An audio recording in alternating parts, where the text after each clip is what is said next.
Hey everybody, this is Rydo and we're back to another recording of Hearthstone. Today is Friday, June 28th. I guess we're at the end of the month, so I could be playing ranked. That being said, I'm going to re-roll this and hope we can get a watch and learn. Nope, nobody's playing on the Americas account. We're on the European account now.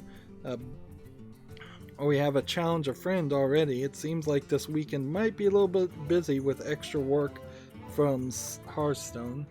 Hearthstone does seem to have a tendency to waste more of my time than I'd like it to.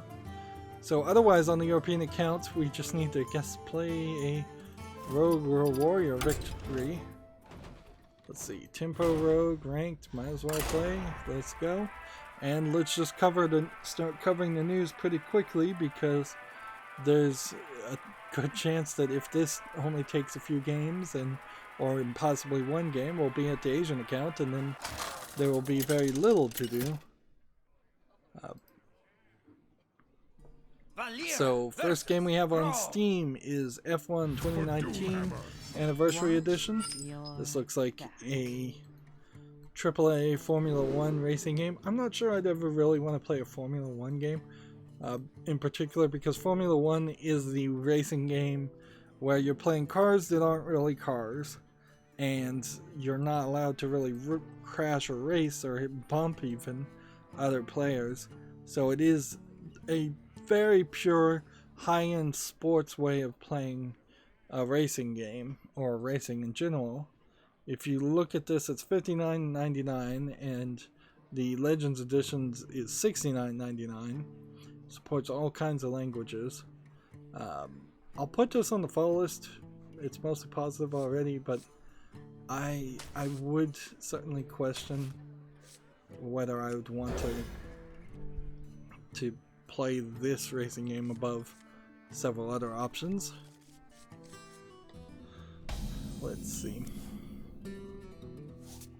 Go ahead and start with this.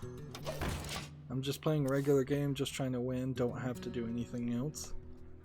Next game we have on Steam is just a bunch of Asian characters. It looks like it's a strategy style of game. This clearly looks to me like a Chinese game, and it doesn't look very polished regardless. English is not supported. It is discounted to $1.59. Chinese is the language, yes. So, yeah. Nothing here I can say more about that.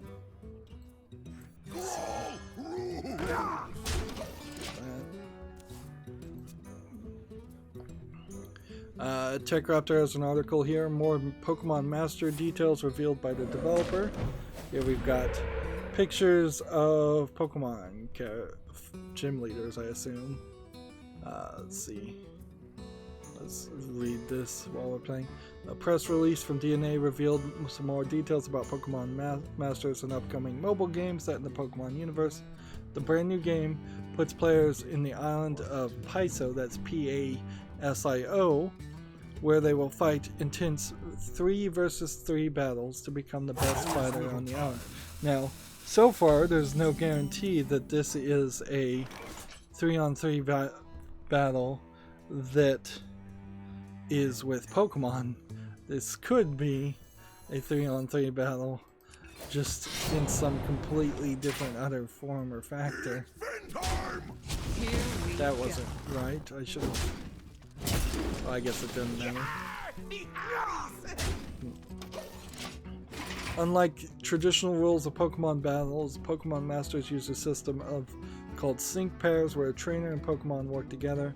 A big portion of the game will revolve around recruiting these sync pairs to use in battle. A total of 65 sync pairs will be available at launch, with additional one to follow as post-launch content. So I wonder if this is going to be a gacha game where there's a lot to collect and gotta collect them all. 65 seems pretty low, but it seems like the sync pairs probably means you're going to get a human and one Pokemon, and those as a team are going to be your fighting units. That's what I'm taking from that. Here we go.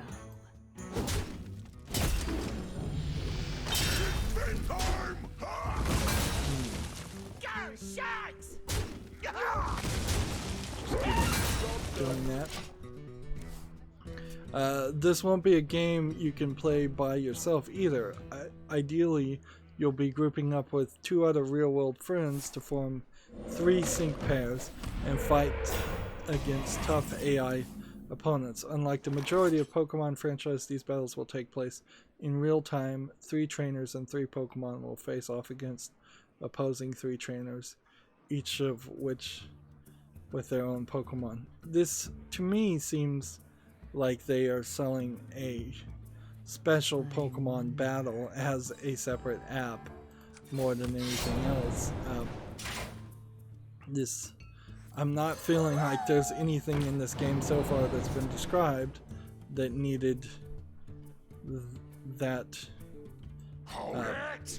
needed to be its own separate thing. Like, it is different from Pokemon. No specific mention of player versus player battles is made in the press release. I guess these are player versus event or NPCs. So it would probably be a PvE fight. So 3 humans versus 3 AIs in real time. I could see, even if you were big into like Pokemon Go, trying to play Pokemon Masters would be really hard. And if anything, while there is a lot of microtransactions in the Harry Potter game, from what I've seen as somebody who hasn't looked into it too detailedly, it seems like Harry Potter in particular has added a ton of small mini actions, mini games to make it very varied and just diverse in what you can do in that one game. So yeah, I don't know why Pokemon Go couldn't have just put in Pokemon Masters into Pokemon Go. This is our town, scrub. This is our town, beat it. scrub. Yeah, beat it.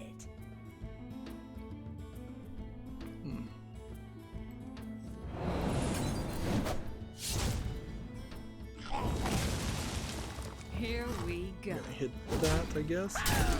And then hit that. And hit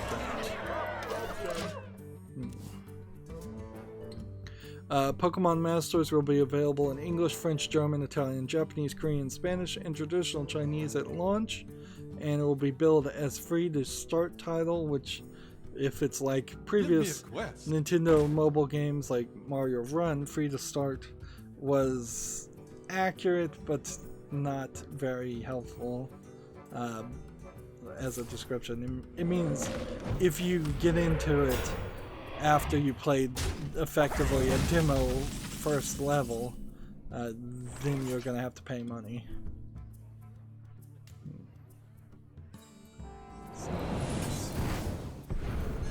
Up to no good? Me too. Get a card from another class if I was gonna do that.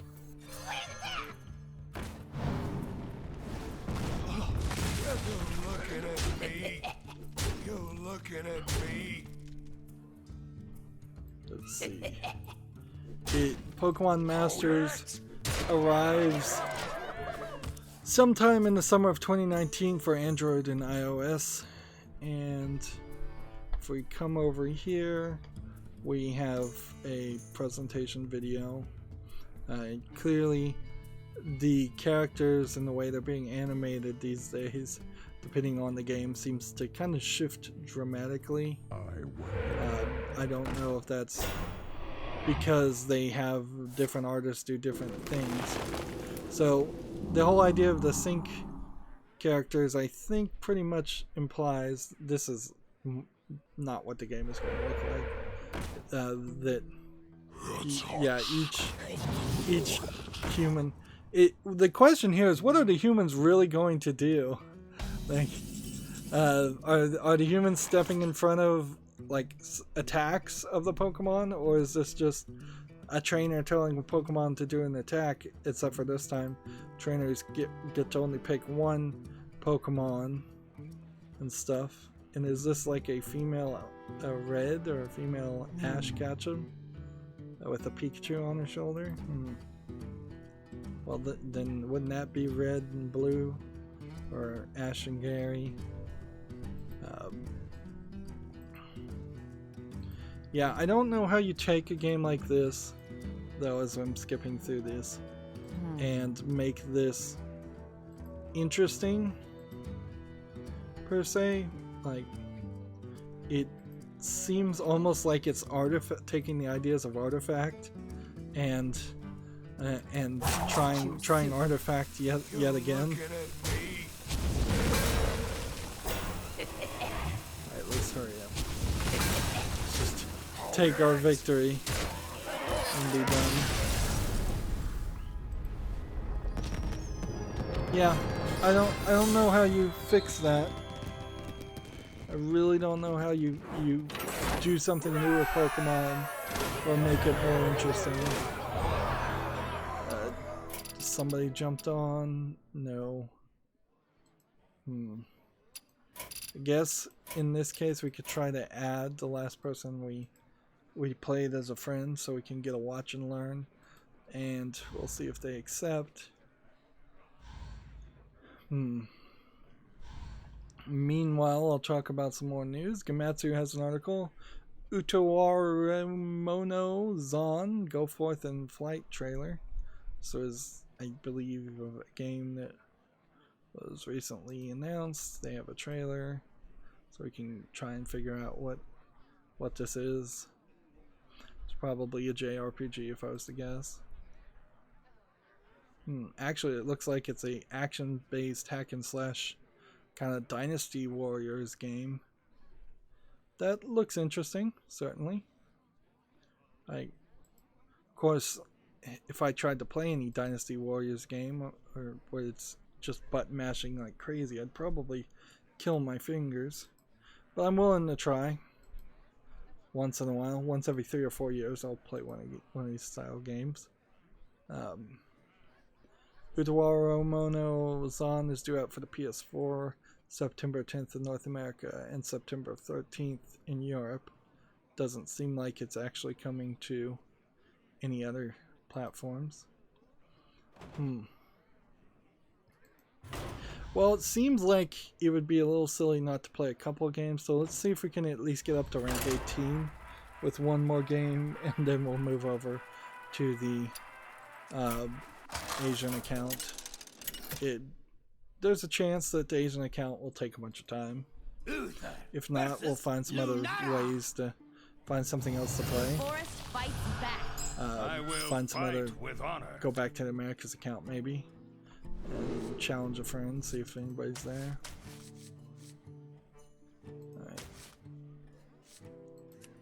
Alright. We've got a game on Steam, another one of these puzzle games, Bepuzzled Jigsaw Puzzle, Animals 103 Puzzle, for $1.59 discounted, and a bunch of language supports.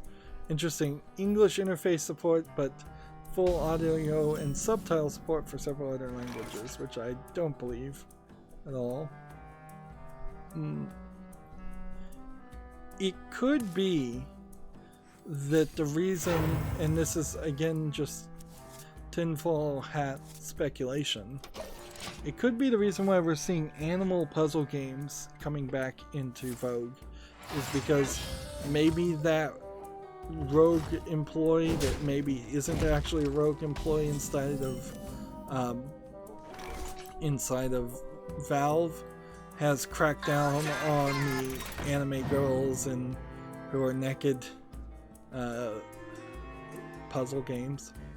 If there had been a rejection of a bunch of those, I could see them trying to quickly and easily just replace the images and try and sell something different. If that's the case, though, There's been only Manga Gamer complaining about something like that, and then even in Manga Gamer's example of complaining about being not allowed on Steam, they were rather quickly allowed on Steam. So yeah. So I would think there would be more complaining if that's what was going on. TechRaptor has another article about Bloodstained Ritual of the Night. They're working on the Switch performance issues. I think pretty much if you're going to play Bloodstained Ritual of the Night, you shouldn't play it on the Switch, you should play it on the PC.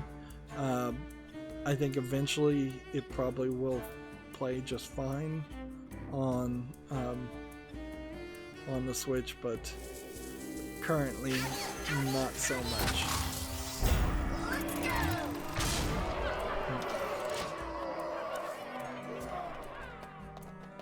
Let's see. TechRaptor has another article here. Noir Murder Mystery Night Call arrives on PC July 17th and consoles this year. So it's coming to Steam and the Xbox Game Pass for PC on July 17th, so potentially you could get it for free. And there's a video here. It's noir, so it's going with that black and white aesthetic. I don't think you absolutely have to have a black and white aesthetic to be a noir style game, although in a lot of ways what people call noir is actually, I think, neo-noir. Not seeing a lot here. It feels kind of like it might just be a point and click adventure or something like that, but yeah, I'll probably put it on the fall list when it comes out. I don't really see a reason why I wouldn't.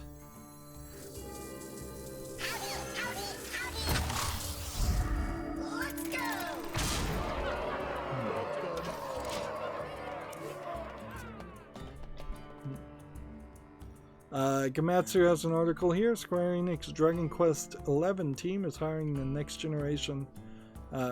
for the next generation Dragon Quest title.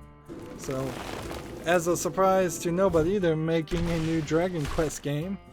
That really shouldn't be interesting or that surprising, because Dragon Quest is still the most popular series in Japan, and Square Enix has nothing else they can really offer. So again, I'll just throw this one a free friend and see if they'll accept the friend request so I can do a watch and learn.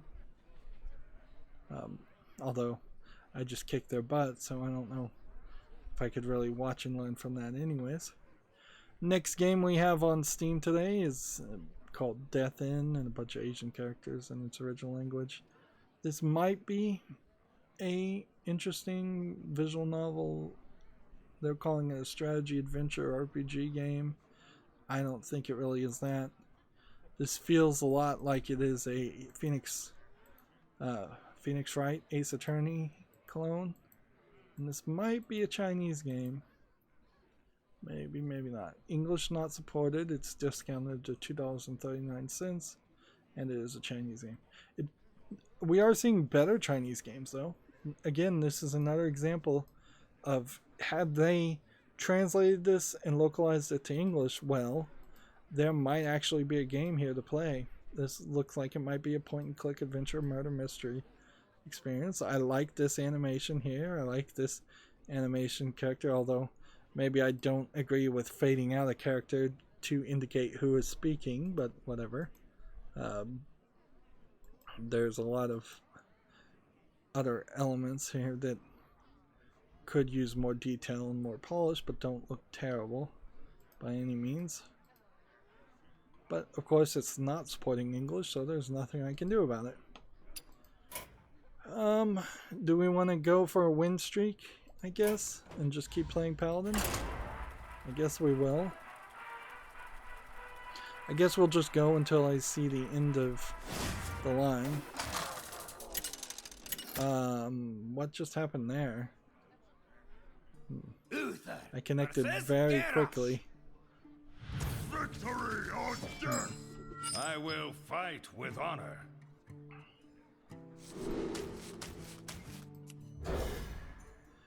Next, we have a game on Steam called Your World is Your Weapon.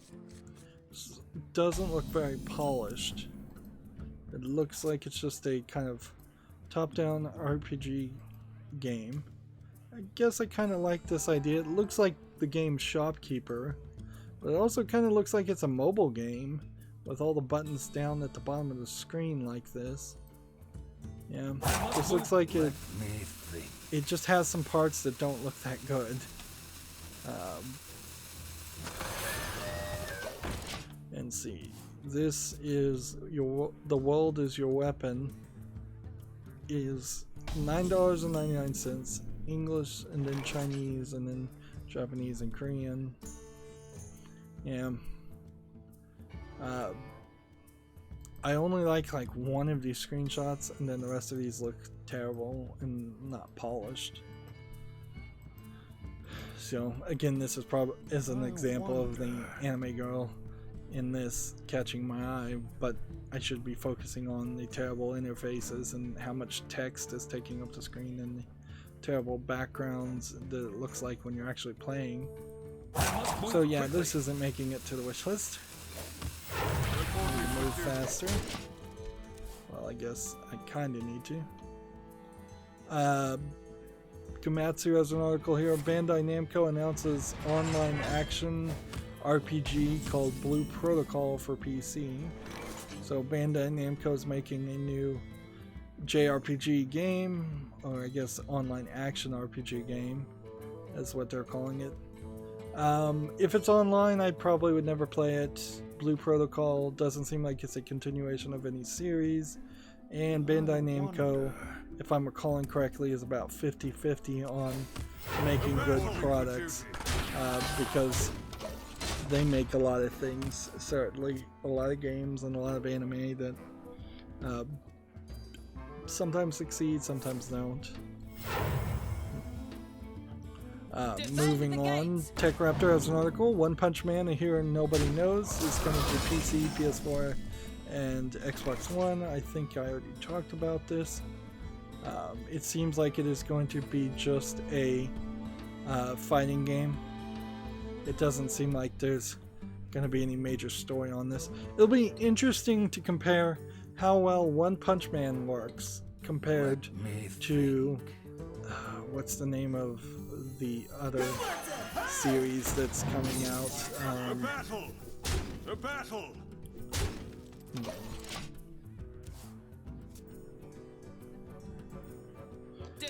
Yeah, I can't remember the name of that game or the anime that it's based off of. How can I describe it?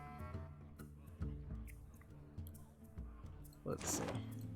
Well, it's the anime where it's the skullgirl in the clothing that fights a different boss every episode, and the clothing gives her magical powers, and there's like life fibers and threads, and there's a whole thing about the clothing trying to take over the world near the end of it. And she fights with a giant half pair of a scissor. But I cannot remember the name of that anime. I know that there was a counter organization fighting against the main bad guys called Nudist Beach. I wonder.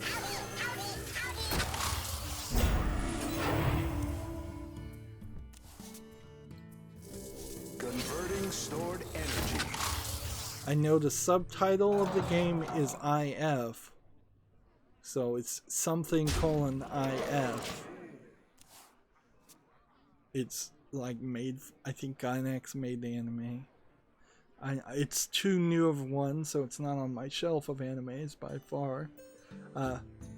Speaking, I guess, on a side note of anime, Netflix redubbed Neon Genesis Evangelion, and people are having moderate problems with the dub and the fact that they didn't license the Fly Me to the Moon for the end things, which is pretty iconic, the end song.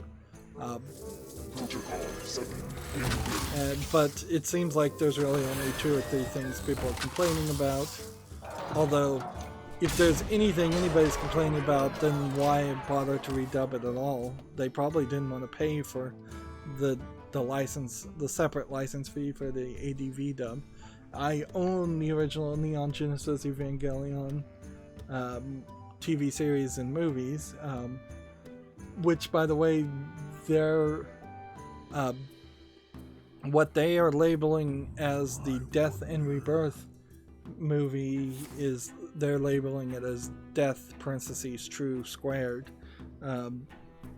which may be a different cut or a different release on that. So if I was ambitious enough, I could just put my DVDs in there and watch that. But yeah, that has nothing to do with video games really, and I still can't remember the name of the anime. Access denied. Let's see, I guess we could just look up the answer. I have my cell phone here. Let's see. Life Fibers and then anime.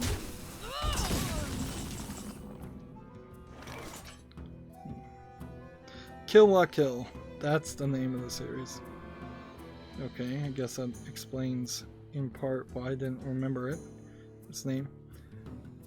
So my point a long time ago in a galaxy far, far away was to say it'll be interesting to see the comparison between Kill La Kill's release and the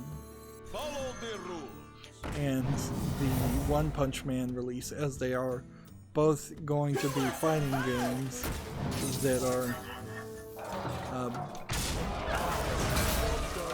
they're both going to be fighting games that will be released somewhat close to each other and are both anime centric.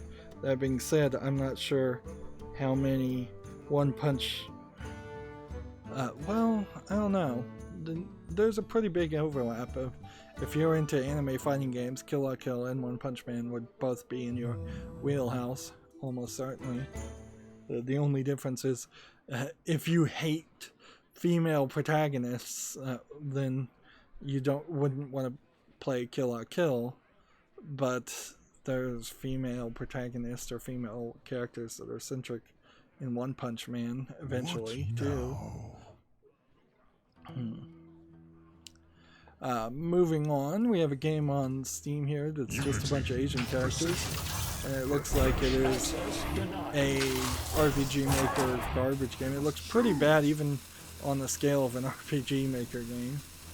English was not supported, $3.99, Chinese only. This is another example, I think, of a bad Chinese game. Like, if this is going for a Game Boy feel, it's not really capturing that for me with the green, and it certainly just looks terrible. And then you lose that in the art here, so why does it all of a sudden change in color? Alright. So that. Access denied. That. So that. And hit that. And then hit that.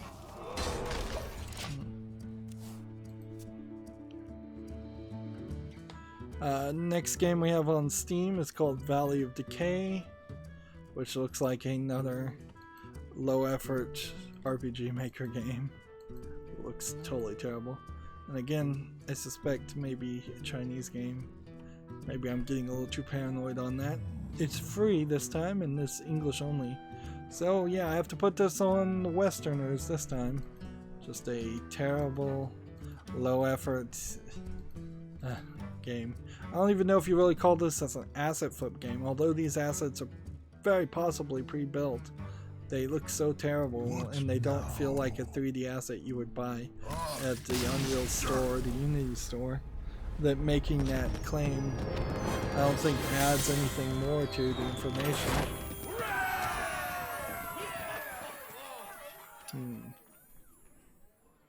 Alright, well, see if we can friend request this person.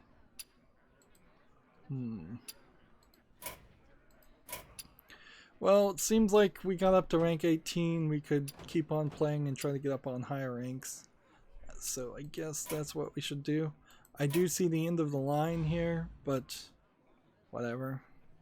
Let's go one more game. If we lose, I'll move over to the Asian account. Otherwise, we may just show off the Asian account and I'll play it off screen. Let's see. Gamma Sutra has an article here. Tilting Point promises more than $20 million for UA costs in Cook's App's publishing deal. UA would be what? Let's the hunt. I don't know what they mean by the phrase UA.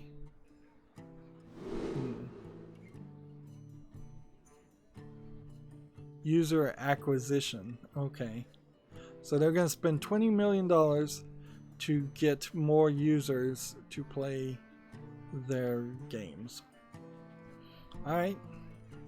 That's the type of things that publishers are supposed to do, is that when they sign a deal with the developers to acquire people to actually play the game, or try to advertise to people so that they might play their game.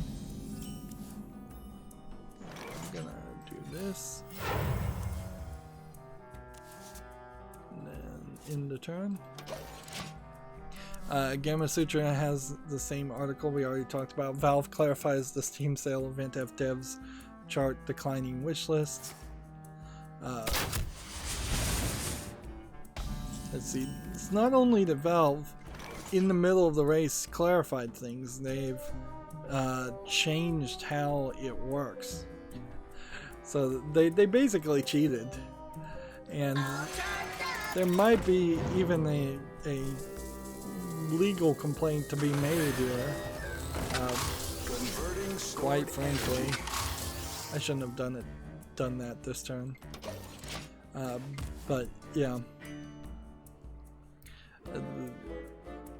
I think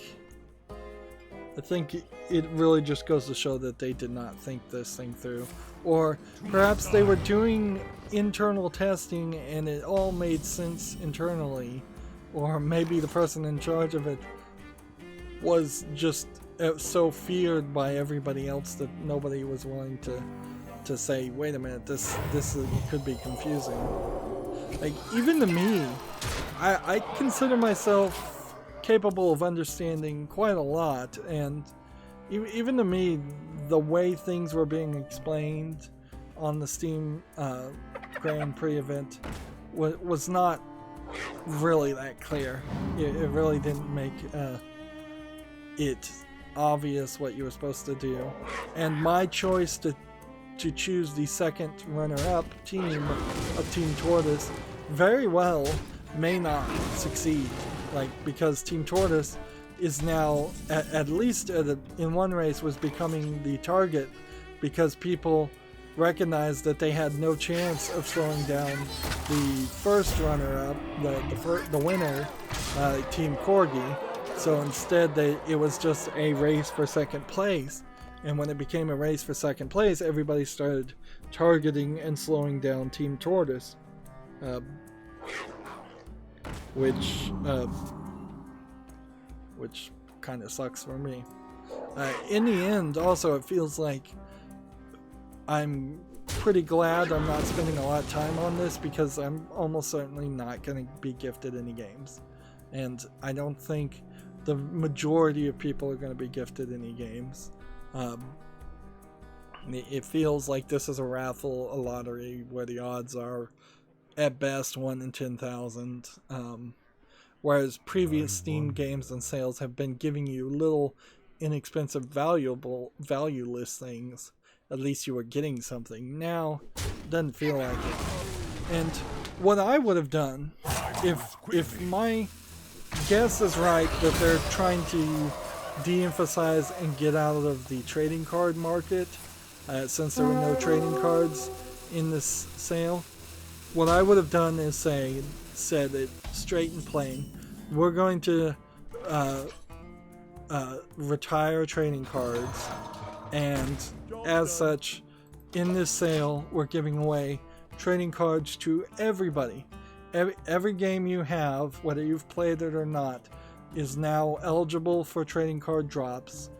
We're going to be giving random trading cards to everybody, and just as you continue to play up, if you spend even a moderate small amount of energy on it, you'll get all the trading cards to get all of the badges you want and get up to level 5, which is what everybody wants. And on top of that, that would also be foil trading cards too, that are getting dropped. And then everybody would get at least the trading cards, whether they cared about that or not. Access denied. And everybody would receive something of value, where by the time this Grand Prix event ends, it's going to very much be a winners and losers thing. You can see on some Reddit forum somebody starting a survey and go who actually won a game and who actually didn't, and you'll see that 98% of people did not win a game at all. Or, you know what, if there was some way to get some tokens that were worth $1 each or a penny each, and you could play the game to earn enough cash to have store credit to just buy whatever game you want, that would have been nice too. Instead of giving away free games, just give away store credit. That could have worked too. Moving on, Steam has a game on here called Box Labyrinth, which looks like a piece of garbage, and I will point out, probably Western game. Looks like a Rogue clone done terribly. It's discounted to $1.49, English only. Yeah, nothing there worth mentioning. Gamma Sutra has an article. A company called Gumi, G-U-M-I, lays off 32 with the closure of Gumi Europe. This is the mobile game.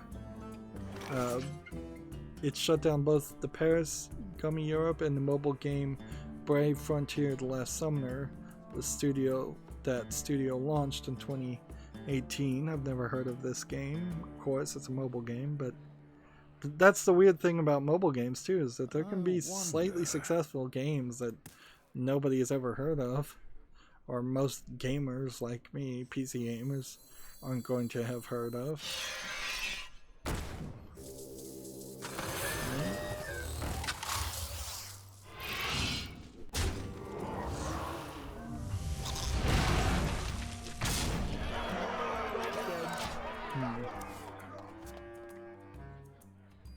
So I don't think there's anything else to say about that.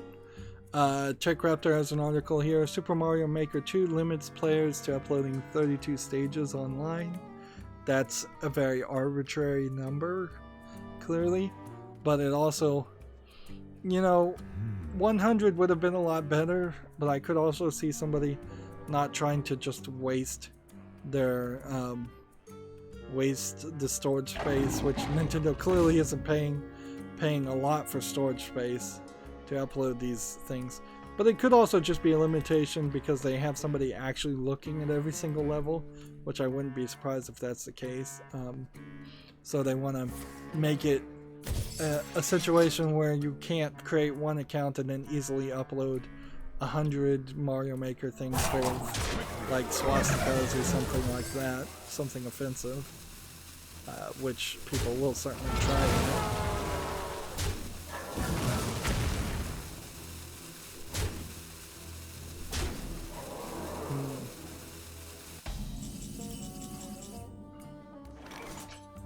Alright, well, I've won. Follow the rules. Won again. Justice.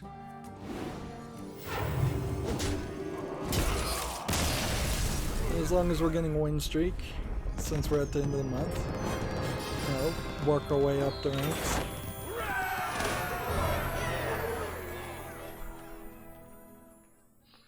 Like, all I'm really looking for is a watch and learn.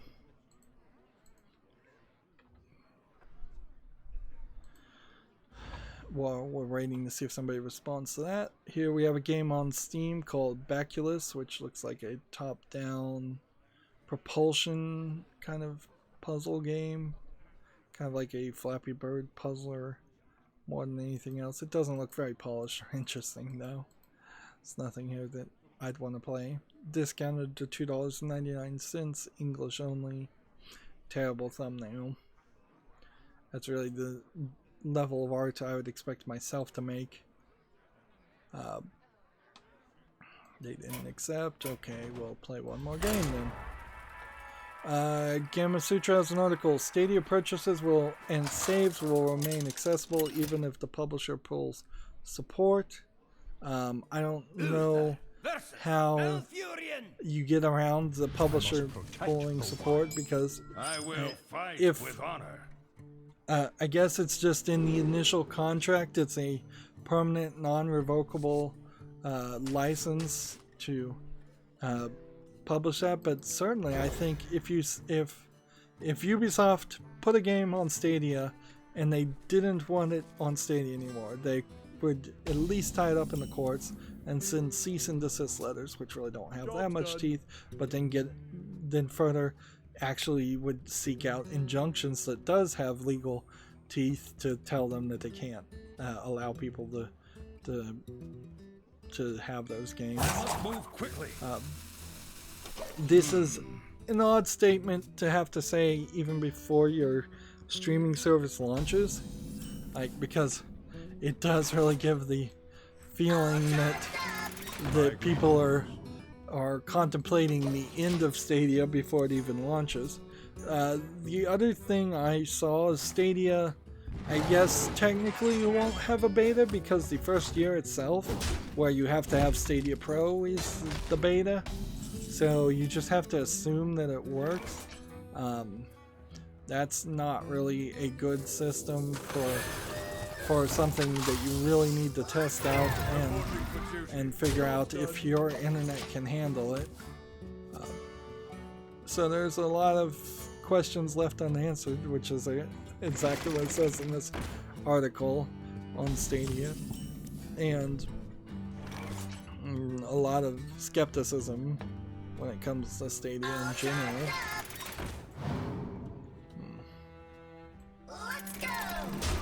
Skepticism on Google in general too. It would be probably better if Google split off Stadia as a separate company completely. Like, this is going to be a company under Alphabet, not Google. This is going to be run by its own, run as its own separate thing. It's not going to it's not going to be a integration into Google's other services and ads and search. That would reassure us a little bit. The same thing would be true with Nest. People are upset that Nest is getting fully integrated into Google. People were not so upset with Google buying Nest when it stayed its own separate company for a few years that it did.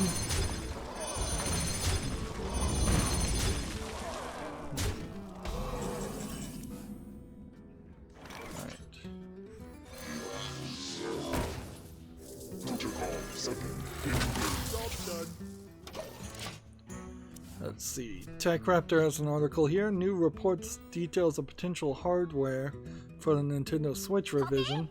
The most part about this, and this is a Digital Foundry story I saw, is that they're working for a Tegra X2 processor instead of the Tegra X1. I believe it's being labeled something like the Tegra Mariko. Mariko, Mario with a K in it. So the Tegra X1 Mariko, it might simply be a version 2.0 of the Switch as it is, and not a improvement or a different version, a smaller, less, more mobile focused version of games. So that is a thing to take from that too, is that it might be that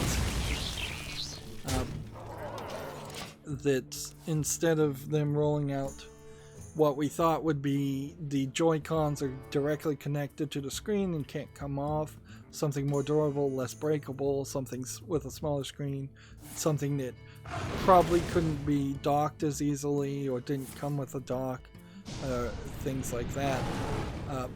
That's where we thought we were going to get a Switch Mini, basically. We may just see a Switch Pro, for lack of a better term, come out that just has a slightly better processor. And I wouldn't be surprised if this is going to be Nintendo's first experiment in doing something like that, and leaving the people who bought the original Switch in the lurch, where games will probably still play, but they won't play as well as you would like on the original Switch, and everything will be built around the idea of Access denied. having good performance around the version 2 of the Switch, which isn't a terrible thought either, because like the Switch certainly could use more power. They've done a lot with it, but certainly could use more power like any other console. Next we have a game on Steam here called Gravity Vector, which looks like a space fly around game where you can also generate your own ships. Speaking of space games I really don't have much interest in, because I really don't have much interest in any space games. Apparently EVE Online's NPCs all decided or were programmed to attack the players after the players had just finished a big battle and were very weak, and so it has massively changed how EVE Online is being played right now. It's because the NPCs and I guess effectively the people in charge of EVE Online decided to take back some of the territory. Perhaps this is in an effort, what I was thinking. Gravity Vector here, by the way, is $8.49 discounted, English only. I'm not interested in it, so it's not making it to the full list. My thought was perhaps this is an instance where they just want to get some of the square footage and the space taken back, because people have been exploring and going further and further from the starting point in the EVE Online world, and they've been building bases and they've been changing things, all of which would take up server space and make it harder for somebody to I don't know if they have warp points so you can go from the center of the universe to the edge of the universe, or if they just have to fly to the edge of the universe. But yeah, effectively it's a simulation of what I would only assume is an ever-expanding universe, and if they have the NPCs take back and attack the parts of the map that are closer to the center, there's probably a good amount of more gameplay that will start happening in the center of the map, instead of it just being these fortified home bases for one corporation or one group of players that you cannot be taken over, cannot be attacked. It's almost like it's a server reset where everybody is going back to level 1, but it's a canonical Civil War server reset. Alright, well, I lost that one, so there goes my win streak, which that gives me a fine excuse to move over to the Asian account. Let's just quickly see if this person's going to accept a friend request. No. Alright, so let's switch over to the Asian account. And I don't think we've been going long enough to break up the episodes, so we'll just get into the Asian account. While that's loading, we have a game here on Steam called Diamonds, which looks like an asset flip first-person shooter game. Does not look interesting. It's early access, free to play, English only, single player only too. Pull up a chair by the hearth. So yeah, there's nothing there positive to say. Alright, what do we have to do on the Asian account today? Let's re-roll this. Alright, so Paladin and Warrior and Hunter and Mage. So we'll start with Mech Hunter and we'll play ranked.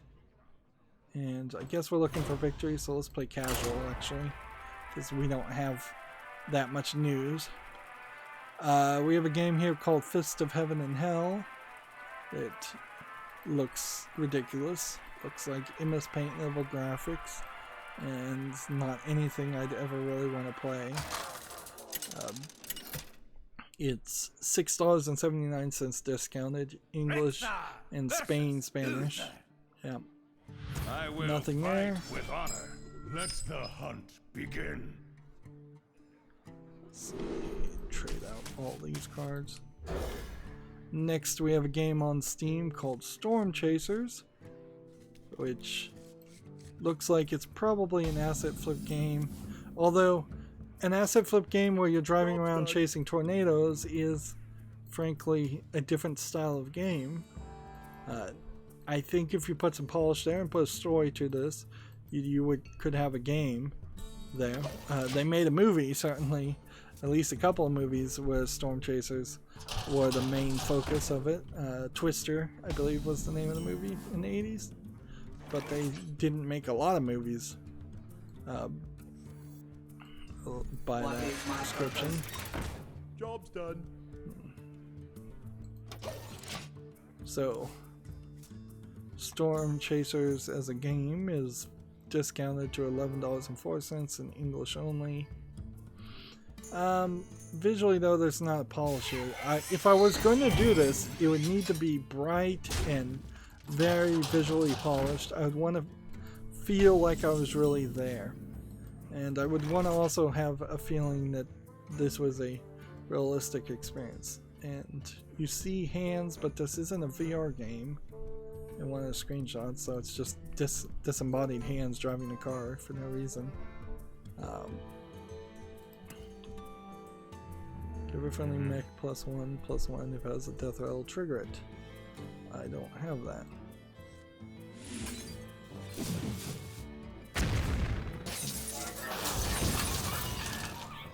I comply. Let's go ahead and hit that.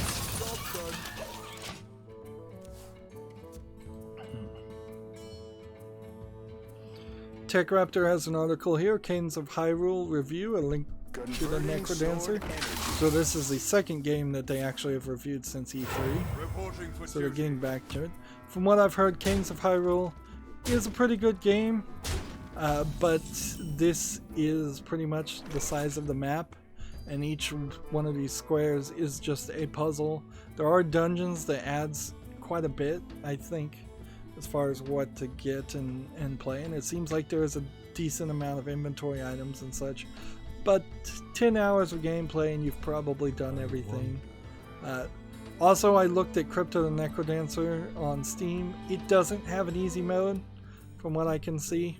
So I probably am going to remove that from my wish list. In particular, it's asking a lot of someone like me who has no rhythm to try and play those games. So unless I can find some kind of mod that comes out to make Crypto and Necrodancer easier and playable if you have no rhythm, I'm hoping that maybe Cadence of Hyrule inspires them to make a new game for PC that is a little bit easier and better for people without rhythm to play. because in Cadence of Hyrule you can play it where it's just a you don't have to follow the beat at all. You can just turn the beat off completely.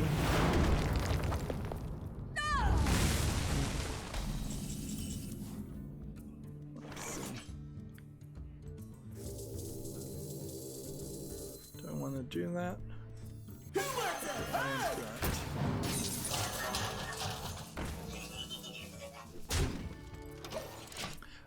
As far as Cadence of Hyrule, TechRaptor gave it a 9.0 amazing. I don't need to show you that part actually, it's just text. Cadence of Hyrule is a strange spin-off between The Legend of Zelda and Crippa the Nectar Dancer, but it works well as a mashup. It's a bit too short and the replay value isn't substantial, but the remix songs and exhilarating gameplay are too good to pass up. Pros, amazing soundtrack, vibrant visuals and aesthetics, great variety of weapons and abilities, fun and engaging roguelike elements. Cons are it's too short and the replay value varies. Which, yeah. I wonder. Deal 1 damage to all other characters. I don't think I want to do that.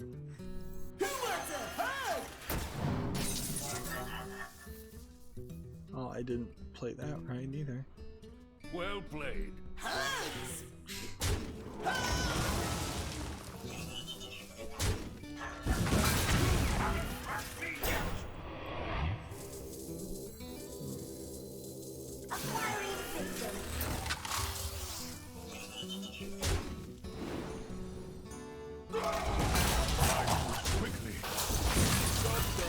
Yeah, I played poorly there.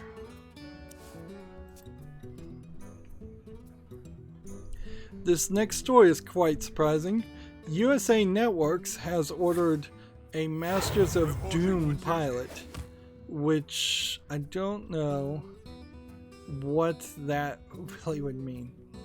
The story follows John Romero and John Carmack's founding of id Software and the development of each classics of such classics as Doom and Wolfenstein's 3D. So it seems like it's going to be a TV miniseries docudrama of the creation of Doom, not actually a game or story inside of the world of Doom. Let's see.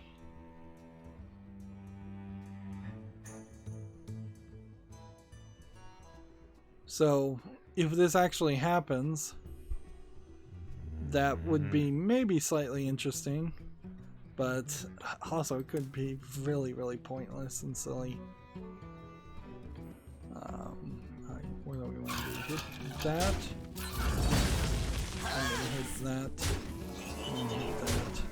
And I can't do anything without the risk of killing all my minions, which I don't want to do. I don't know how this is going to work because I can't play two of these at the same turn, so I'm going to have to sacrifice something.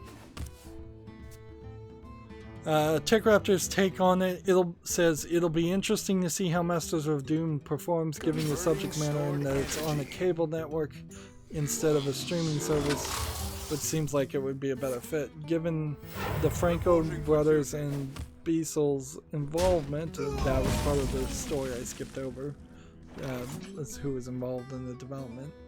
We have an idea of how it will turn out based on their theatrical film, The Disaster Artist, which was based on Beasel's book. Deadline is also reporting that this is a pilot and not a series order, so it may not be made into a full series if USA Network declines. Although that being said, if you make a pilot, there is a tendency after the fact to have that pilot and be able to shop that around to other potential investors, which increases the odds of something getting picked up, but it's still not great odds. So if The Disaster Artist was a docudrama talking about how the one of the worst movie producers made one of the worst movies ever, this might be a similar scenario.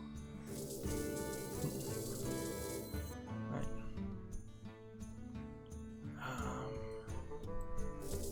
Do this. Kill this. this, this,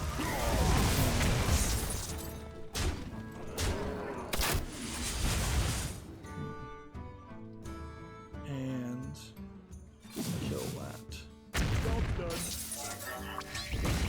Oh, I didn't need to do that. I could have done 2 damage there.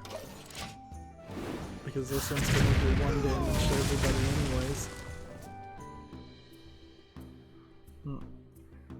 So that's an interesting beginning of an announcement that we probably won't hear anything new from or about for many, many years.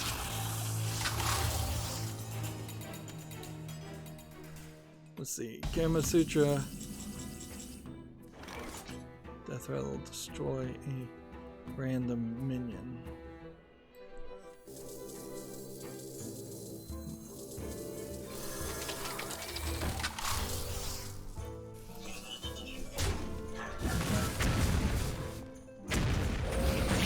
Double bomb there. Okay.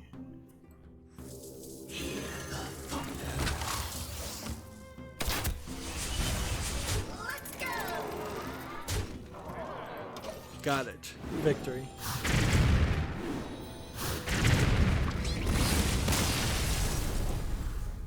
That was a victory outside of my own turn, at the end of my turn. That was nice. Let's try that again. Let's see. Gamma Sutra has an article here. Just Cause developer Avalanche partners with Nitro Games on a new mobile project. Now, the fact that the Just Cause developer is moving on to work with a company to make a mobile project sounds really, really bad to me. Like, why aren't you making the next Just Cause game? Or another AAA game? Let's see. Begin. Avalanche is also known for working on Mad Max Generation Zero. They can't do anything with Mad Max. Never heard of Generation Zero. Renegade Ops and The Hunter. I've never heard of any of these. Whereas Nitro has worked on Medals of War and Heroes of the Warland, which Heroes of Warland is still in development. So yeah, it sounds like Avalanche Software is not in a good position, if I was to guess, financially, if they're trying to make a mobile game. Let's see. TechRaptor has the same article. This is the big story of the week, certainly. No, you shouldn't remove wishlist games from the Steam Summer Sales content. So here's a picture that just shows the imbalance here.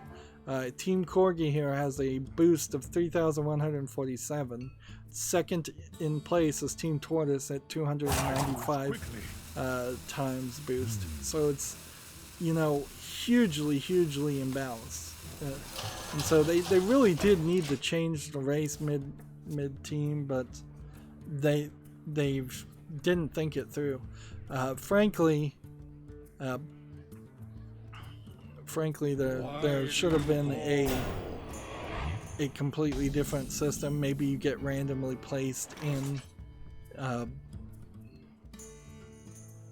let's see, maybe if you were randomly placed in team, that would make more sense. I think previous games have done that on the Steam sales.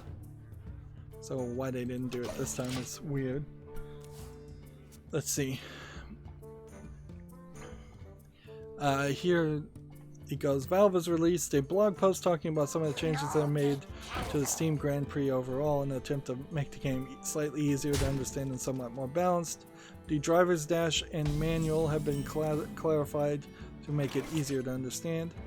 Back-end changes have been made that will hopefully reduce some of the snowballing effects that have led to Team Corgi winning the first 2 days handily. And code changes have been made to deal with imbalanced team sizes. And a new random drop called Steel Boost has been added, which will give teams in the rear of the pack a fighting chance to catch up. Oh, I guess that explains why I haven't seen the Steel Boost options. So yeah, they're definitely trying to make it more of a race and less of a single-handed victory by Team Corgi. Let's see, I guess I'll just have to do this.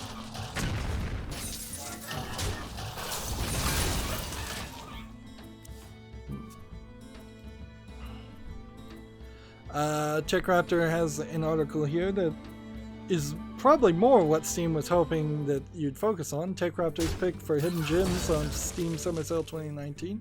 This will be interesting, although in a lot of ways this is probably just them promoting things they've written articles about or have some other less than perfectly disclosed relationship with.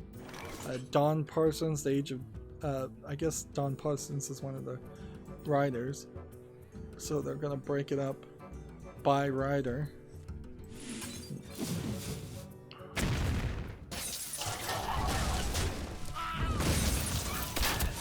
So Don Parsons suggests The Age of Decadence.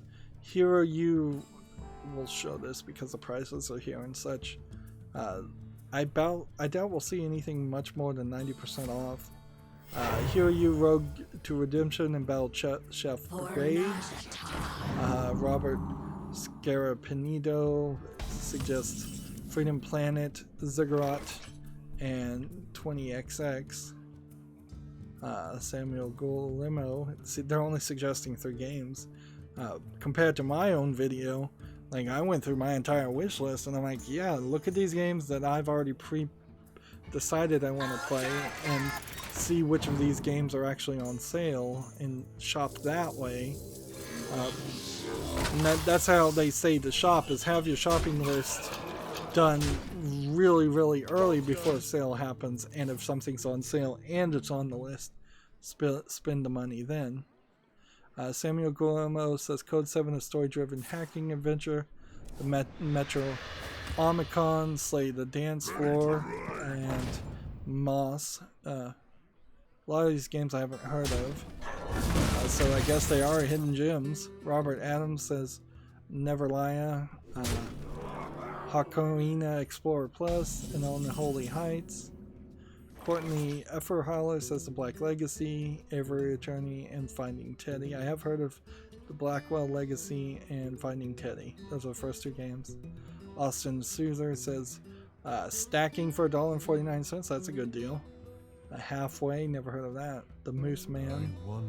So, I wish they had put more pictures in this. A picture for each game would have been better. But also at this current point, I'm not willing to spend any more money on the sale. I'm trying to save up for a new video card.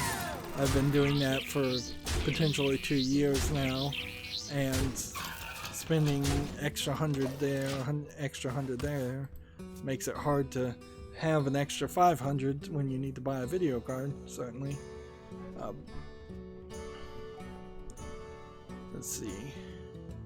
I guess that means I'm not particularly good at saving cash, and that's probably true. Gametsu has an article. Radurgi Swag is coming west this fall. I have no idea what this game is. It launched on the Nintendo eShop in Japan. It doesn't have any kind of... It's a shoot 'em up, I guess. It's a shmup. But no video or anything like this to describe it better, so yeah. I bet it's not that important or good. Let's see, I can do this twice or I can wait 2 turns.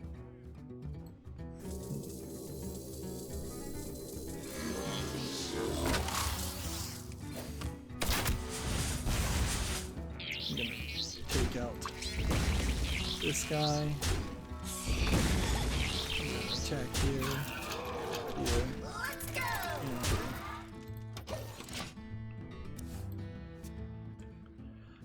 I don't know if this is very video game related, but Kama Sutra has an article. The iPhone and iPod designer Johnny Ive is leaving Apple after 27 years.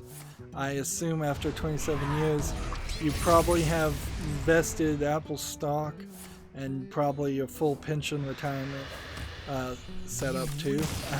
I doubt you would have to put in 30 years, and if he did only have to stay at the company for 3 more years, after 27 he probably would do that. This might be the beginning of him going to start his own company or make it work with a different company. Let's see.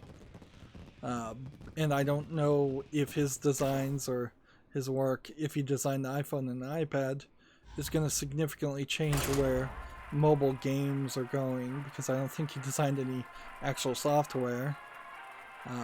And the iPad and the iPhone, for at the simplest terms, is just a touchscreen. So yeah, Apple fans will see that as a potential big thing, and it might be a big thing for Apple in general, but quite frankly, if Apple went bankrupt tomorrow and everybody had to get Android phones because it just stopped working, I don't think that would drastically change the quality of gaming on mobile. Same would be true if Google pulled out of Android and Android stopped working and everybody had to get iPhones. That would slightly affect games on gaming on mobile, but only so much as some of the games that are allowed on Google Play are not allowed on iOS or the Apple Store. Job's done. So, but yeah, no big changes I expect will happen anytime soon because of this announcement, or frankly pretty much any other announcement. Ooh, I wonder what this does. Next we have a game on Steam here called Late for Work, which looks like a VR game where you're playing as a pair of hands and a gorilla head, and you're, I think, trying to find your briefcase and hat while being attacked and go to work as a gorilla. So it's kind of a Godzilla simulator, but for the most part it seems silly and kind of lacking in polish. Requires VR. It's $11.24 discounted. And yeah, I just don't see these visual graphics being the things that I'm looking for if I was going to play a game like this. And I'm not sure I really want a VR version of a Godzilla simulator. I think I probably want just a regular world, like a regular 3D version that has better graphics.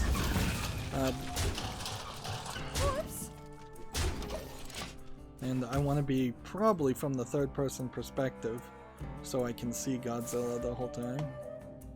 Next we have a game on Steam called Hand-to-Hand Combat, which seems like you're punching people with a finger poke and maybe making a gun symbol with your fingers. This looks like a very low-effort asset flip game, though it doesn't look that interesting. It looks like another VR game that is trying to use the new controller to do something interesting, but really not succeeding very well at doing that. Hand-to-hand combat is discounted to $4.49 and supports English only as the language. Yeah, I guess maybe the future will be, for a while, a lot of demo VR games using the new controllers that can do finger tracking, and then we'll get back to just having little trickles of VR games, none of which are super amazing. Ubisoft Montreal is hiring an integration specialist in programming full-time if you're interested in that. They tweeted it out themselves. Although Ubisoft Montreal also tweets it out in French as required. I believe in Montreal all postings must be in French and in English, which leads me to believe, as somebody who's not in Canada, that you pretty much have to be bilingual to work in Montreal and speak both French and English to a certain level of expertise. Let's see. TechRaptor has an article. Hunt Deadly Bounties in Kill Squad coming to Steam Early Access July 2019. Never heard of this game, Kill Squad. And it looks like it's a multiplayer game. It'll be in early access, so maybe there's a game here that will gain popularity, but looking at just a screenshot, I can't even tell what's happening here. Is this a person on the ground shooting at some kind of machine, or some kind of vampire, or some kind of dragon on a machine? I can't even tell. It's visually cluttered. So, yeah.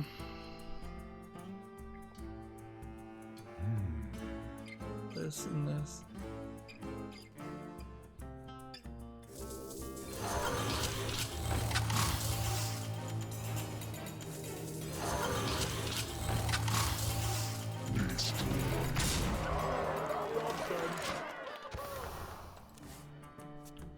Let's see. Next we have a game on Steam that's called Avant-Garde Discerning Paralleler, and then a bunch of Asian words. It looks like it's a shoot 'em up arcade game. I suspect this is probably not a very good shoot 'em up arcade game. Looks very visually busy, and they're throwing in the anime characters to tell a story. But I wouldn't be surprised if this is a Chinese game. English is not supported, $9.99. Oh, it's Japanese only. But this might be one of those rare instances of a low-effort Japanese PC game, whereas most low-effort Japanese games tend to be on the Vita or some other platform. Job done. Let's go ahead and hit that.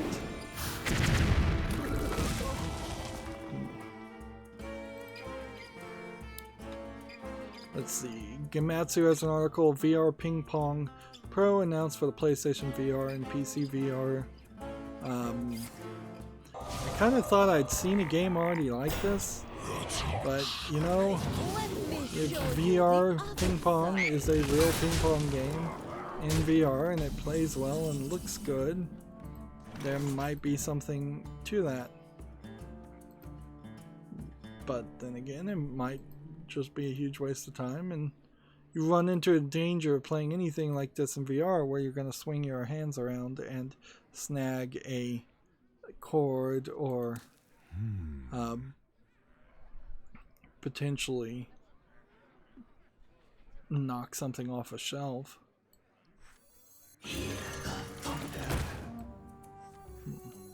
Ooh, I wonder what this does.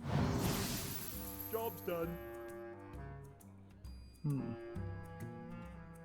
Oops. I guess this isn't a death rattle. I thought it was a death rattle that would have triggered, but it's not. It's just something that happens at the end of every turn.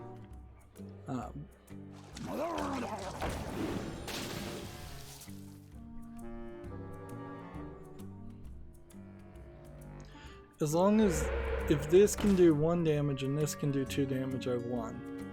If they find a way to kill this, then I will need to do 1 more damage. From nothing, power. I still may win. I can play tracking. Otherwise, I'm probably lost. Alright. 4 goblin bombs. Let's do this.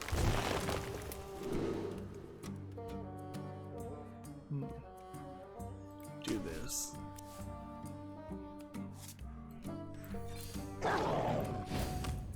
These guys have charge. So, there we go. Got it. And that was the Hunter and Mage victories we needed. What was the other thing we needed to do? Paladin and Warrior. So, kind of need to finish all the news in this next Paladin game, potentially. Gematsu has an article, Kamiko sales top 250,000 on the Switch. It's available now for the PC worldwide and PS4 in Japan. This is a game I saw earlier that looked like it was interesting enough that I put it on the fall list. Apparently it's been popular popular in Japan. It did look slightly special, and 250,000 sales, I guess, means it is slightly special. It's kind of a good sign to see that, yes, a game that that otherwise might be called just a RPG Maker game, if it has something special about it, will not just get overlooked. Although there probably are a decent number of games that do get overlooked. Speaking of games that probably should be overlooked, we have a game here called Rune Girl, tagged sexual content new to me. It, for the best I can tell, seems to just be screenshots here of anime girls. There's something that happened before this part where it says victory, but I cannot tell you what it is. It has some visual novel dialogue around it, but I don't know what this game is or how you play it, but I do see that it's mixed reviewed already, so people are not happy with it. It's 69 cents discounted. English, Chinese, Japanese. We could look at the reviews, but the only one in English says 6 out of 10. And which one? So Rune Girl's not making it to the wish list.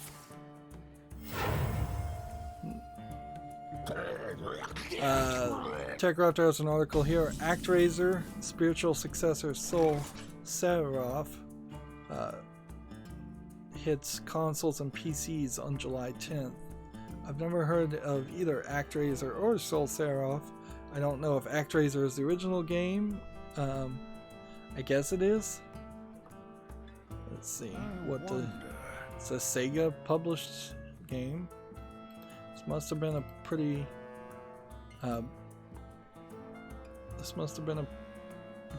Japanese-centric game series. So it looks like a platformer where you're playing as an angel. There might be something to this, but again, this might just be kind of annoying and generic. Sega is still using the Sega symbol over the eye as in its logo. Is interesting. Move quickly. Well, when Soul Seraph comes out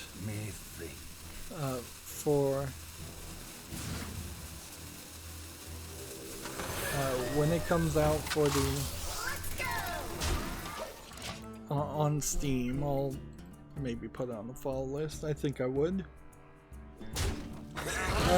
TechRaptor has an article here. Panzer Dragoon remake out before March 2020 and is getting a physical release. This is kind of a hype article. Alright, yeah.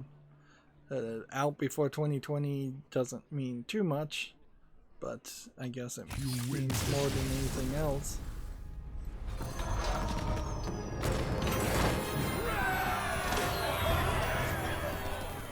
And I just bored that guy into conceding, so alright, I guess what we can do now is switch back to the Americas account, since there is a challenge a friend on the Americas account and a watch and learn that we can see if maybe we can find that. While that's happening, let's wrap up the news. EA Access for PS4 launches July 24th. So if you have EA Access, I guess you'll be getting the ability to play those games on the PS4. Alright, so I have a challenge a friend. The idea would be to try to get somebody to log on to the main account. That being said, I could just play my secondary account against myself and that would work just fine. Let's give it a few minutes and then we'll switch over. TechRaptor has an article here. Flappy Bird Battle Royale is a thing apparently. I still don't think there's a real reason why you'd want to play Flappy Bird in any form or factor. But this game, Flappy Royale, apparently exists on Apple Store and Google Play and itch.io. It's just kind of one of those articles, let's talk about a game nobody should care about or does care about. Next we have a game on Steam called Reverse Me Res Ru, which seems like this is some kind of text-based game, but it also seems like it is a very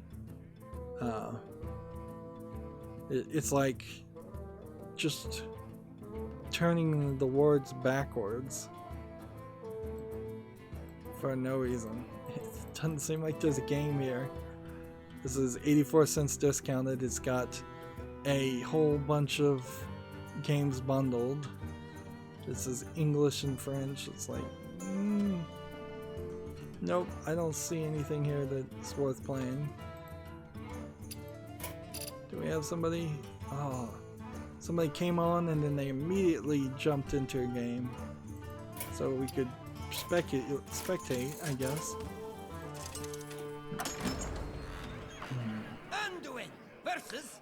TechRaptor was talking about this 64 Nintendo Super 64 Nintendo 64 upscaler. Apparently they had to put a correction out there. A Nintendo 64 connects to the back of it somehow, or is built into it.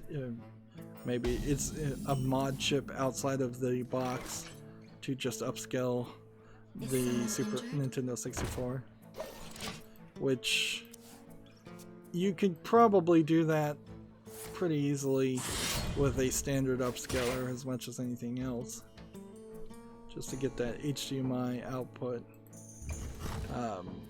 Is that even HDMI audio though, or are you having to connect something else? I guess there is a proprietary plug in the back of it, so so it's only giving you 480p video, so yeah. So they speculated that it was 720p and it's not. Even 480p though on a modern TV might be something you can't really deal with or plug into a modern monitor. I wouldn't be surprised if you tried to put in 480p into a 4K or 8K monitor. It would just say the resolution's too low. And frankly, TVs might upscale a lot better than a separate device. But I imagine there is a market of people that are excited about this and would want to go for it. Moving on, TechRaptor has an article. Pokemon Go celebrates its 3rd anniversary with shiny Alolan variants and more. So yeah, if you're into Pokemon Go, I'm sure you know all about this. Again, the art style, depending on the Pokemon game, looks very different. You would think that they'd have a more consistent control over the art styles going on and how things are drawn, but it seems like they're encouraging variety and diversity in the way things are drawn. Certainly the Pokemon manga looked nothing like the Pokemon comic book, anime, and the game did not ever look as good as the anime. Moving on, Gamasutra chose an article. Get a job. ARM is hiring a game engine tech lead. This is in Cambridge, England, UK. ARM might be the company that makes the ARM chipsets, but ARM might also be a completely different company just by the similar name. If this is the company that makes the ARM chipsets that are in most cell phones, and the processors there, that would be interesting, certainly. It would be more interesting though, personally, if Intel was hiring game developers to make mobile processors and continued to try to make mobile processors. But Intel really hasn't been doing that. We have a game on Steam here called On Your Mark, which looks like it's just a random assortment of VR things. There's a video here. Let's see if the video can explain things a little bit better. Yeah, it's a stand in one place and hit things game, like so many other stand in one place and hit thing VR games. It's $14.99, English only. I don't really see anything here that interests me because it's so weird. It seems to just cycle between random garbage. I don't see a consistent theme, and the thumbnail's not very good either.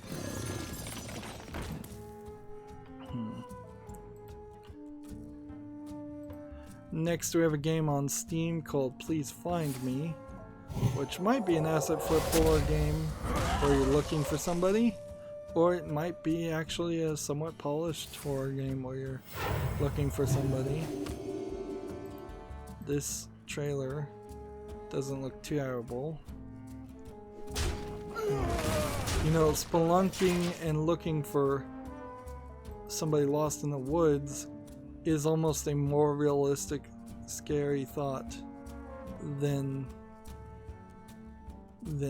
most games where you're running into zombies. Although it seems like in that video you did run into a siren and a shark, and it seems like you're gonna spend most of your time in a cave. This is $2.09, which is too cheap, frankly, discounted, and it's English and Russian. So I'll give this one a chance to put it on the fall list, but I imagine if people start reviewing this, they'll find that it's like 5 minutes long and it's just a kind of walking simulator style adventure where it's point A to point B. But whatever. Moving on to the next game, we have one called Slip Slop, World's Hardest Platformer game. We know that's probably not true, and by the looks of it, it looks like it's just a total garbage mobile game port, Unity single screen game. Early access, free to play, English only. There's nothing here visually appealing whatsoever. I wonder. And we've already talked about that, so we need to talk about it again. Here's very possibly one of the best sells to me, as somebody who has never played the drums in their life, not even playing with the drums. A Drum Master VR makes a decent amount of sense. Now, can you plug in a digital drum set so they don't make as much noise? And can you potentially wrap cloth or something around the drumsticks so that they still have the impact and feel of hitting a drum without making the audio outside, so you could be in a tiny New York apartment playing drums? If you could get that to work, this would be a great sell for drummers or kids who want to get into drumming and potentially can't afford a drum set. Drum sets aren't particularly the most expensive instrument in the world. They are probably the biggest space taker-uppers as far as instruments, but they are still pretty expensive. $10.99 requires VR. I'm gonna put this on the follow list. It's different, it's unique. It may not be good, it may not play well, it may not feel anything like drumming. What I'm speculating and thinking about, where you would have digital drums that either you could place in the same placement as the virtual ones you're seeing, and then the virtual ones would play audio into your headphones while the actual drums don't make as much noise or any noise at all, particularly if you're hitting them with like padded 6, that would solve a lot of the problems that parents in particular, have with drummers and their kids getting into drumming, is that they need to practice as much as anybody else, but it is sure loud and noisy. Moving on, we have a game on Steam called Intergonum, which I don't think I pronounced that right, but this looks like a Mortal Chivalry clone. I don't need It looks like an asset flip, low effort game. It's $2.99 discounted, and English only. So yeah, that's not making it to the fall list. We still got some games to cover, about 6 or so. We have a game called Matter of the Dreams here, which looks like it's probably an asset flip horror game. any of you. Yep, nothing here of interest. Requires VR and requires a controller. $19.99, English and Russian. Like, I don't even think you could call this though a low effort Russian troll game though, because it takes more effort to make a VR game than what I think a troll game would do. So it's just a bad Russian game, generically speaking. Gamatsu has an article, the alternate Jake Hunter Dadless, The Awakening of Golden Jazz for a PC launches July 4th. So this is the, I believe, visual novel adventure game of some sort that'll come out, and yeah, it's tagged as a visual novel. It's a very long title.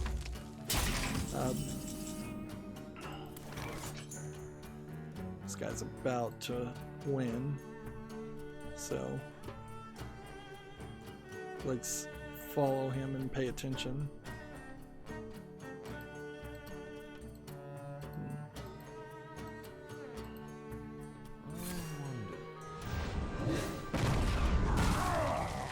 Come on, let's see. What does he have? He has lifesteal. I am one with the candle. He can silence this guy. So leave that on that. And then he can attack and do 10 damage. He should be fine. You can play this. There's no reason not to play it, but you can hold back too. Quickly. I would silence this guy. Yeah.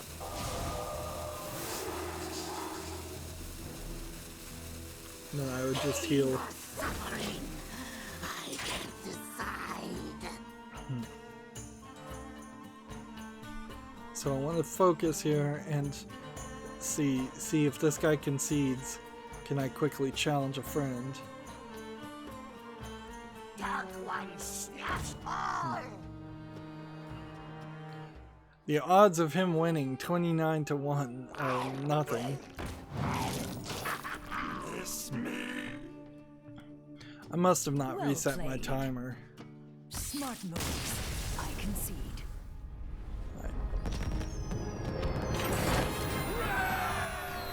Leave. Come on.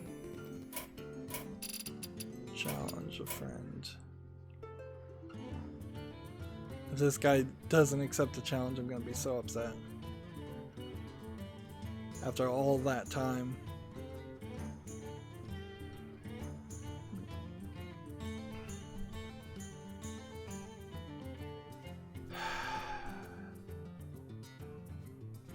Alright, well, while we're waiting for him to...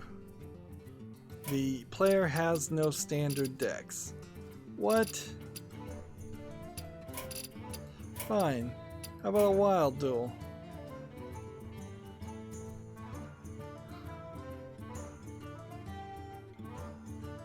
I'll play a standard deck versus a wild challenge. And I'm just gonna play Paladin anyways, so whatever.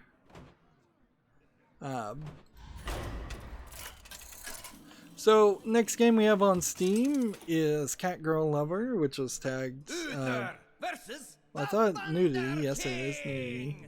It's a Honey Pop clone where you have match 3 games and anime characters in scantily clad clothing. Although this might be more closer to a Candy Crush clone than anything else. The animation style's not particularly great on these characters. So I don't think I would be sold on playing this. Frankly, it's 49 cents discounted, and I think if I'm going to play a Honey Pop style game or an adult game with match 3 elements, I'm probably only going to play Honey Pop and then Honey Pop 2 when it's coming out, not delve down into these middling effort games that are selling themselves on sex. I wouldn't play this game if it didn't have the anime girls in the clothing, so I shouldn't play the game in general. But it certainly does still inspire hope for Steam's hands-off policy that these games are showing up on the storefront and seem to be not getting censored, particularly in a world these days where everything else seems like it's getting censored left and right. Converting stored energy. Photonic burst. Job's done. Let's see. Next we have a game on Steam called Nine Trails with a bunch of Asian names. This is probably a Chinese MMO if I was to guess. And it doesn't look bad, but I bet it doesn't support English really, and it doesn't look particularly good.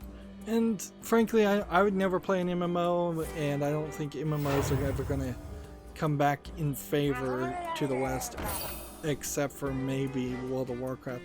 Maybe if World of Warcraft gets shut down, something else would have a chance to gain popularity, but I would imagine it would just be a case of EverQuest coming back into popularity, or Skyrim, the Skyrim Online becoming popular.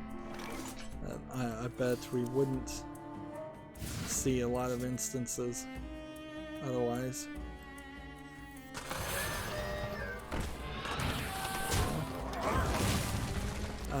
This game is discounted to $15.59 and supports English and simplified Chinese.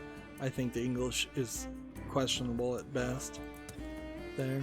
I bet the translation's not great, but I have no evidence to that fact. Let's see. Next we have a game on Steam called Museum of Other Realities, which I guess takes the idea of a museum and surrealism and tries to expand upon it. On the other hand, it might just be a VR version of somebody showing off their 3D models and their weirdness, or perhaps they've asset flipped some things and made them look weird so it looks like they all connect. I don't know what the real value or gameplay here is in this. It seems like it's just going to be weird for weirdness sake. Early access, $19.99, requires VR, English only.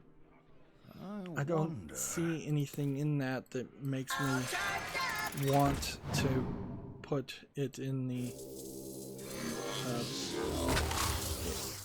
put it under consideration on the follow list.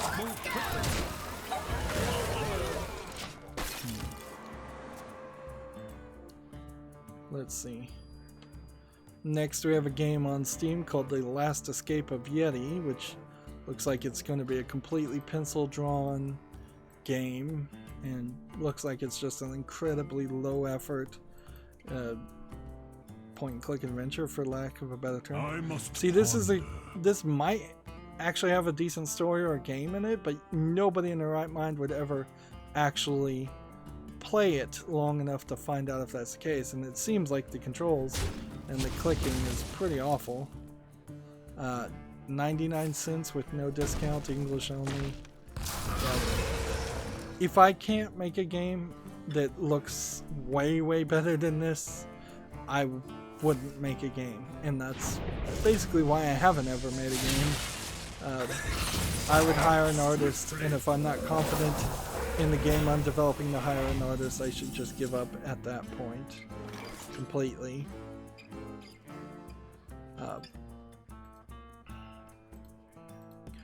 And we're having a decent number of cheesecake games, as it were, coming out today. Alright, let's see.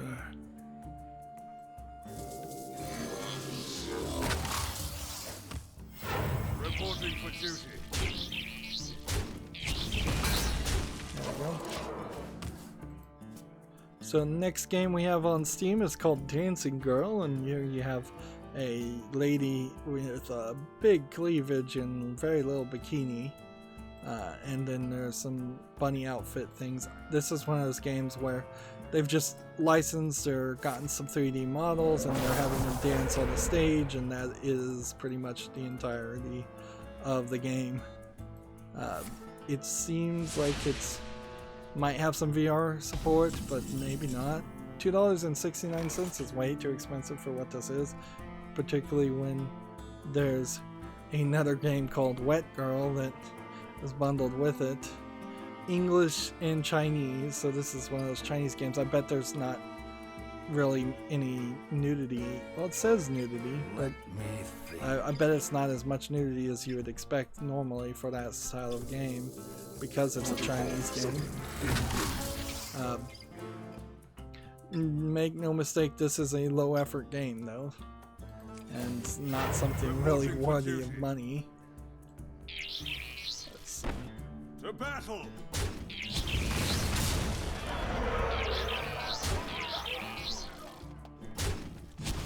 Job done.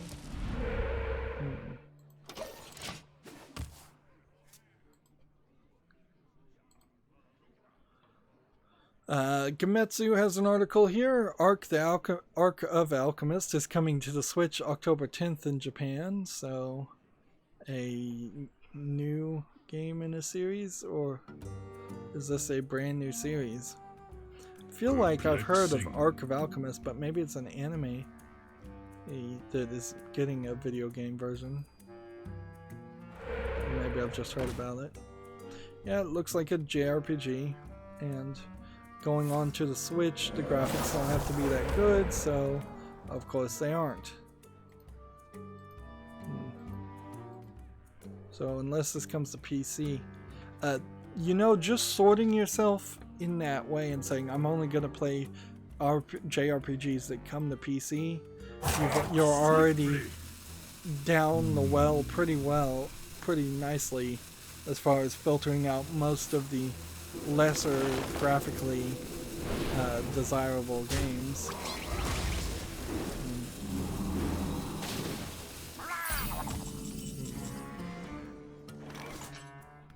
Let's see.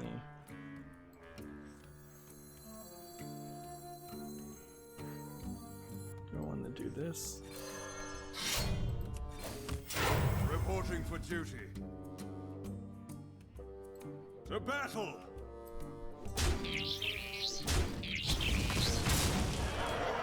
For justice!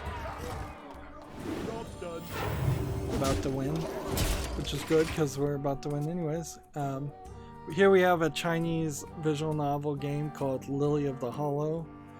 It's not tagged nudity, but one of these screenshots certainly has the back of a lady in a spa scene. Maybe that's all you get to see. Seems like it's set at some weird time frame where there's modern clothing and yet some kind of more traditional dresses. I guess it's a modern time frame. English is not supported though on this. It's $3.99 and it's Chinese only, so yeah, there's nothing you can really do about that.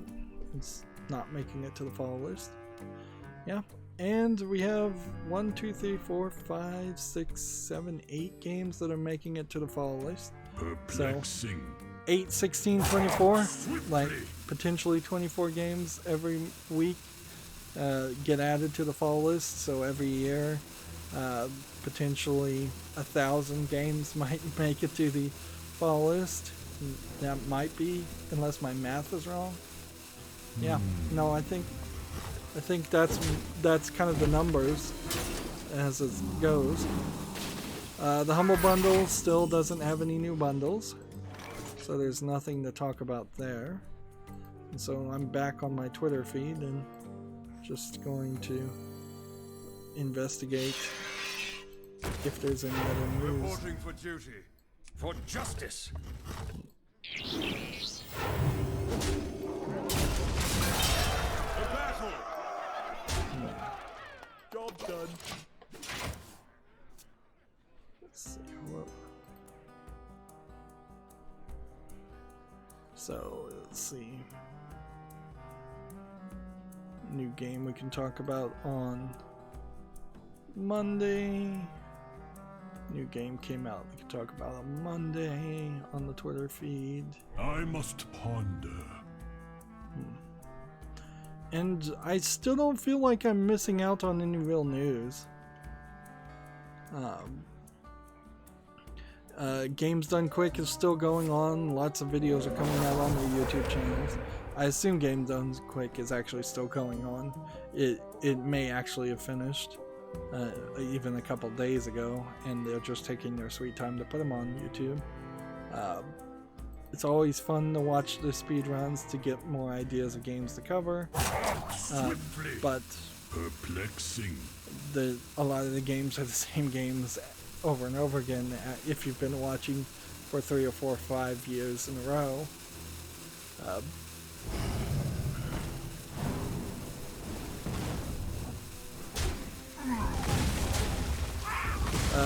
Gamma Sutra has a quote here. Stadia head devs, publishers, and players aren't ready for a subscription-only platform, which is probably true. So we got the watch and learn done. So the only thing I have to do off screen is on the European account actually get the watch and learn. That was a challenge a friend we just got done, and it looks like probably the month will end and we'll be on rank 14. Looking at my Twitter feed, it doesn't look like there's any other news to mention. I'll probably spend the rest of the weekend doing some recordings of Zombie, but also taking it slightly easy to fiddling around with playing the mobile game Destiny Child and playing with the Steam Summer Sale. That's going to be it for this stream. As always, I ask you to like, share, subscribe, comment, and watch every second of my videos. If you want to friend or follow me on any social media sites, there's a whole bunch of links down below in the description box. And if you want to support me even further, there's a link to Patreon, or you can friend me on Steam and gift me a game off my wishlist. Steam Summer Sale is still going on right now, so now would be the perfect time to friend me and gift me a game or gift me a gift card. Thank you for watching. Have a good evening.